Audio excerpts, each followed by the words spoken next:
warahmatullahi wabarakatuh, Kak Indah. Apa kabar Madia? Alhamdulillah, kabar baik. Sekarang kegiatannya apa nih Mah selama di rumah aja? Kan biasanya kamu nih aktif banget ya, keluar-keluar nih ya, ngisi acara basic. Kami di rumah, karena masih kuliah juga. Berarti ya kuliah, ngerjain tugas kuliah, terus di rumah, ya bantu-bantu beres-beres. Lagi nggak ada corona nih, kayak jarang banget gitu di rumah gitu kan. Nah, bener. Bener di rumah terus gitu kan, bantuin tugas adik sekolah gitu. Ya banyak salah ya. Ya Madia, ceritain dong gimana caranya kamu bisa masuk UIN. Kamu UIN jurusan apa? PAI kan? Iya. Ah. Ya, Kamu tuh SMA atau SMK sih Mah? Kayaknya aku belum pernah menanyakan ini deh ke kamu. aku tuh SMA. Oh, SMA. Ini juga SMP. Mm-mm. Jadi apa ya, nggak ada agama-agama yang banget kayak gitu loh. Kan biasanya madrasah ibtidaiyah, MTS, terus madrasah aliyah gitu kan, terus agama gitu kan, universitasnya. Tapi kalau aku SMP-nya umum, SMA-nya umum, terus kenapa milihnya agama gitu kan? Iya, UIN lagi. Iya, jurusannya tuh agama lagi. Jadi emang aku dari SMP tuh termotivasi sama guru agama aku. Terus ditambah lagi pas SMA masuk profil ketemu guru agama juga yang suka aja gitu sama belajar agama gitu, kayaknya enak gitu kalau nemu sesuatu hal yang baru tentang agama kita. Terus akhirnya terus nyoba nih masuk cuma sebenarnya emang awalnya nggak disetujuin gitu sih. Kayak pengennya jurusan manajemen gitu. Ya, karena jurusan agama tuh kayak apa ya? Orang tuh merasanya kayak mau kerja apa gitu jurusan agama, ya nggak sih? Heeh. Bener. Soalnya aku daftar SBM tuh. Pas daftar SBM, udah daftar, besoknya mau ujian SBM. Hari ini pengumuman UIN, yang jalur undangan UIN itu loh, yang kan KKIN khusus undangan UIN, jalur undangannya ya udah akhirnya keterima tuh. Jadi aku besoknya nggak ikut ujian SBM, udah masuk UIN aja. Pendidikan agama Islam itu mempelajari tentang apa aja sih Mah? Kan kalau misalkan orang awam nih kayak atau orang-orang tua yang kita tuh nggak tahu, pasti dilarang-larang kan kalau mau masuk PAI karena belum tahu nih prospek kerjanya apa. Nah, setelah kamu masuk PAI, apa sih yang dipelajarin di PAI itu? Oke, PAI itu banyak banget yang aku dapetin di jurusan aku ya. Oh ternyata ada ya ilmu tentang ini gitu, yang mempelajari tentang ini gitu. Mungkin bisa aku sebutin kayak ada ulumul Quran, itu mempelajari tentang ilmu tentang Al-Quran. Terus ulumul hadis, ilmu tentang hadis. Terus tasawuf, ada lagi tentang tauhid, ilmu kalam gitu. Pokoknya banyak. Terus ada lagi juga tentang muamalah gitu kan, tentang apa ya, fikih ibadah kita juga. Harta waris pun juga dibahas gitu. Mungkin yang aku dulu nggak tahu, itu mungkin urusan orang dewasa atau kayak gimana gitu. Tapi ternyata di Islam mempelajari sedetail itu gitu. Wah, kayak lebih menakjubkan sih setelah aku makin tahu tuh, ternyata makin banyak hal-hal yang aku selama ini tuh nggak tahu apa gitu. Dan bahkan ya Kak, kalau misalkan aku setelah aku kuliah tuh malah justru apa sih gitu, kayak aku menemukan sesuatu yang justru kayaknya pas di SMP SMA tuh apa ya, itu mungkin ada kekeliruan gitu, atau misalkan kesalahpahaman entahlah gitu kan. Itu kan tergantung dari penulisnya ya. Jadi pas aku kuliah tuh kayak tahu, ternyata tuh aslinya nggak kayak gini gitu. Tapi kenapa kita selama ini tuh dikasih taunya yang kayak gini? Banyak deh pokoknya. Berarti memang PAI itu luas banget ya, nggak cuma seperti yang kita tahu paling belajar sholat, belajar puasa, niat-niat, nggak cuma kayak gitu ya. Justru malah PAI ini membuat kita makin cinta sama agama kita, ya nggak? Betul. Semenjak itu juga kamu berhijrah gitu nggak sih Mah? Kalau misalkan dibilang berhijrah yang apa ya, mungkin alhamdulillahnya aku ya di lingkungan rumah ya apalagi waktu itu ikut teman-teman kan. Jadi harus ini ada hijab dan sebagainya, belajar. Jadi oke, dari situ sih mulainya. Oh gitu. Kan kamu masih kecil ya waktu itu pas berhijab, pas madrasah kan? Orang tua kamu tuh bilangnya gimana kok kamu bisa mau menggunakan hijab waktu SD? Biasanya SD itu kan dia gerah-gerah gitu, males, ribet kayak gitu kan? Itu aku dari umur 3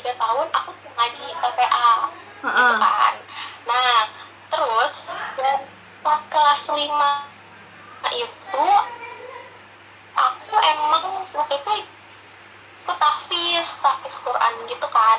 Dan mulai dari situ tuh guru aku kayak suka menceritakan tentang hijab dan sebagainya gitu lah, hal-hal kecil. Jadinya semenjak itu aku memutuskan untuk mencoba untuk pakai kerudung. Namanya juga hidayah, nggak ada yang tahu sih ya, jadi terdorong sendiri hatinya untuk pakai kerudung, kayak disuruh gitu. Cuma karena memang udah dibiasakan dulu TPA ngaji terus, jadi pas aku pakai kerudung kayak udah biasa. Cuman agak belum biasanya karena misalkan aku ke warung, harus pakai jaket, harus pakai ini, jadi itu sih agak malu mungkin.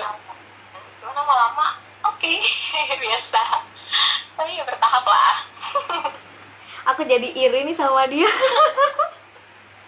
Kamu yang benar-benar dari kecil tahu gitu maksudnya.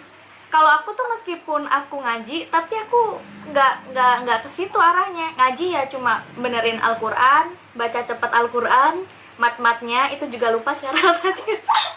Madia sekarang kan udah makin mantep ya gitu, udah makin cinta lah gitu sama Islam gitu, Masya Allah. Menurut Madia, kenapa sih kita harus mendalami agama Islam? Kenapa nggak yang ya standar-standar aja, orang ke masjid ya ke masjid, sholat ya sholat gitu, puasa ya puasa gitu? Kenapa harus mendalami agama Islam? Penting sih kalau menurut aku. Jadi kalau misalkan kalau kita tahu ada hadisnya ini, namanya kan menurut ilmu itu wajib ya bagi setiap orang muslim gitu. Jadi meskipun kita udah beragama Islam, jadi secara fitrah orangnya tuh udah Islam gitu kan. Cuma tergantung dari keluarganya, orang tuanya, atau lingkungannya yang membuat dia jadi pindah agama dan sebagainya gitu kan. Jadi meskipun kita udah terlahir Islam gitu, udah dari lingkungan kita lagi, tapi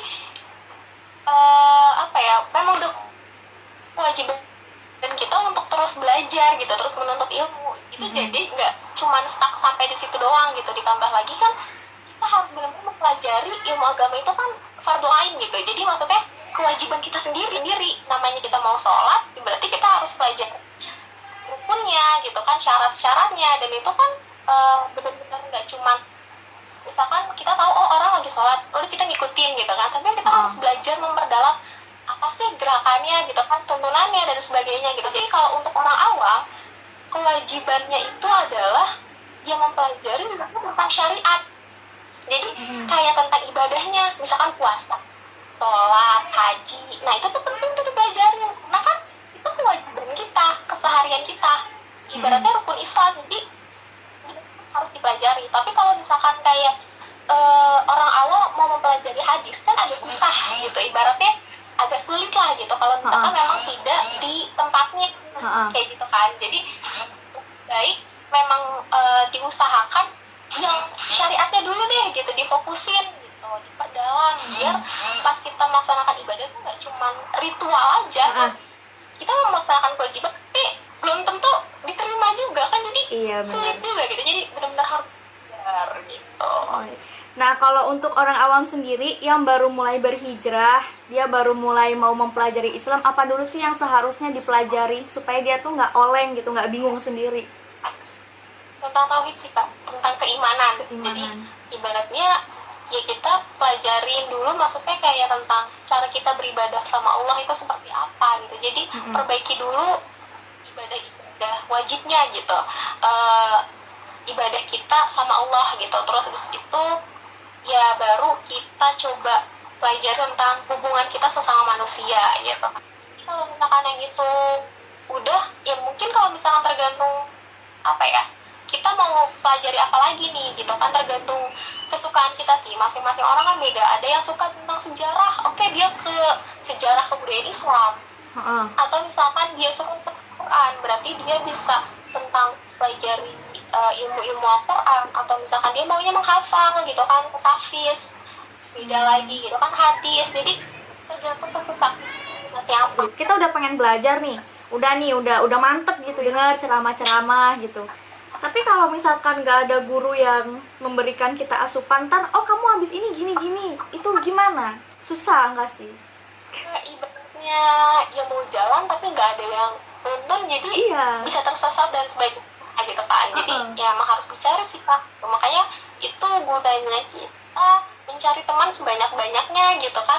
Terus coba tanya, kamu belajar di mana gitu, mungkin aku bisa ikutan dan sebagainya gitu. Terus tergantung juga itu cocok atau enggak sama kita. Golongan-golongan Islam itu sendiri tuh banyak gitu. Jadi ada yang mungkin kurang sesuai dengan kita dan sebagainya gitu. Jadi emang harus dicari yang sesuai dengan kitanya juga gitu, keyakinan kita gitu. Jadi balik lagi ke kitanya gitu, harus kita yang mencari, terus disesuaikan juga apakah cocok dengan kita atau enggak, kayak gitu. Berarti beranjak ke lingkungan yang mendukung juga kalau kita mau hijrah. Betul sekali. Alhamdulillah ketemu sama Madia, ya Allah.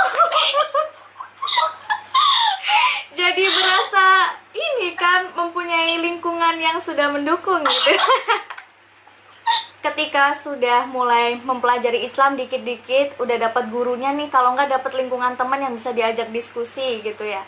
Lebih baik kita itu menyebarkan apa yang kita dapatkan, atau kita timbun dulu nih sampai kayaknya benar-benar banyak ilmunya, tahu hadis-hadis, baru kita nanti bisa menyebarkan itu. Istilahnya dakwah sih kayaknya ya. Ibaratnya kalau aku tuh menilai, kita juga nggak mau ya jadi orang yang munafik gitu. Maksudnya kita berbicara tapi kita tidak melakukan, gitu kan. Tapi kita juga pengen mengajak orang berbuat kebaikan. Ibaratnya amar ma'ruf nahi munkar gitu kan. Apa ya, kewajiban seorang muslim kan mengajak orang lain melakukan kebaikan, dan dia juga harus melaksanakan kewajiban itu kan. Terus kita juga mencegah orang lain melakukan kemungkaran. Kita tidak mengingatkan orang lain, tapi kita juga belum melaksanakan ibadah itu gitu. Jadi sama aja kita meninggalkan dua kewajiban sekaligus, ya nggak sih Kak? Gitu. Jadi misalnya aku mau ngajak Kak Endah, ayo Kak salat duha gitu, tapi aku sendiri belum melaksanakan salat duha. Nah berarti kalau aku di situ belum melaksanakan salat duha dan aku nggak ngajak Kakak, berarti aku sama aja meninggalkan kewajiban aku dua sekaligus. Tapi kalau misalkan aku belum melaksanakan tapi aku mengajak Kakak, berarti kan ibaratnya ada satu kewajiban yang aku laksanakan gitu. Tapi sambil juga kita introspeksi diri. Manusia itu sempurna gitu kan, tidak luput dari salah dan dosa. Bahkan seorang ustadz atau misalkan ulama pun pasti ada futurnya gitu, ada masa dia futur, ada masa dia turunnya gitu kan, aja gitu. Saat dia lagi turun, tapi dia harus tetap berdakwah gitu kan. Berarti kalau aku melihatnya, saat dia menyampaikan, dia juga sedang mengingatkan dirinya sendiri gitu. Gimana caranya dia mencoba, dia juga bisa bangkit lagi kayak gitu. Jadi kalau nunggu untuk sempurna, untuk banyak ilmunya, nunggu jadi ustadz dulu gitu untuk baru berdakwah, kayaknya agak sulit. Kita juga bisa belajar kan dari anak kecil gitu. Jadi jangan mengambil pelajaran dari seorang guru aja deh gitu kan, seorang ustadz atau seorang ulama gitu. Tapi kita bisa belajar dari bahkan pengemis gitu, yang kalaupun memang dia menyampaikan hal-hal baik, kenapa enggak gitu kita ambil kayak gitu. Udah tahu nih ini baik, ini salah, ini baik, ini salah, tapi begitu ingin menyampaikan itu, begitu pengen mengajak orang, itu tuh kayak takut niat kita tuh salah gitu loh. Yang tadinya niat karena Allah jadi niat pengen dipuji sama orang gitu. Ya, secara natural manusia itu memang pengen dipuji. Iya kan? Gitu. Nggak bisa dibohongin lah, meskipun itu sedikit ada gitu kan, pasti ada. Nah, tapi gimana caranya kita bisa meluruskan lagi? Menurut aku ya, kalau misalkan kita udah salah nih, pasti bakalan ada rasa kecewa, sedih gitu kan, sakit gitu. Oh dia sensi, padahal aku udah baik banget sama dia kayak gitu kan, sebagainya, kayak pengennya tuh mendapat pandangan baik terus gitu sama orang. Tapi kalau makanya pas udah kayak gitu kan timbulnya rasa sakit, kecewa gitu kan, sedih. Nah, saat itu kalau ingatkan kita, ayo coba balik lagi gitu kan, lurusin lagi niatnya gitu. Kalau misalkan pengharapan kita sama manusia itu nggak akan ada habisnya, bahkan akan jatuh pada kekecewaan gitu. Makanya terus kita upgrade niat kita gitu. Terakhir nih, Setelah Madia sudah mendapatkan ilmu ini yang lumayan banyak sih kalau menurut gue ya, kayak gue banyak belajar juga dari Madia nih. Madia nih orangnya mau demak kritis gitu ya, senyum mulu gitu. Ini kan bisa dilihat senyum mulu. Rendah hati, tidak sombong. Oh ya Allah. Harapan dan cita-cita Madia di dunia ini itu apa? Pengen menebarkan manfaat sebanyak-banyaknya sih Kak, karena kan sebaik-baiknya manusia adalah orang yang bermanfaat untuk orang lain gitu. Sekecil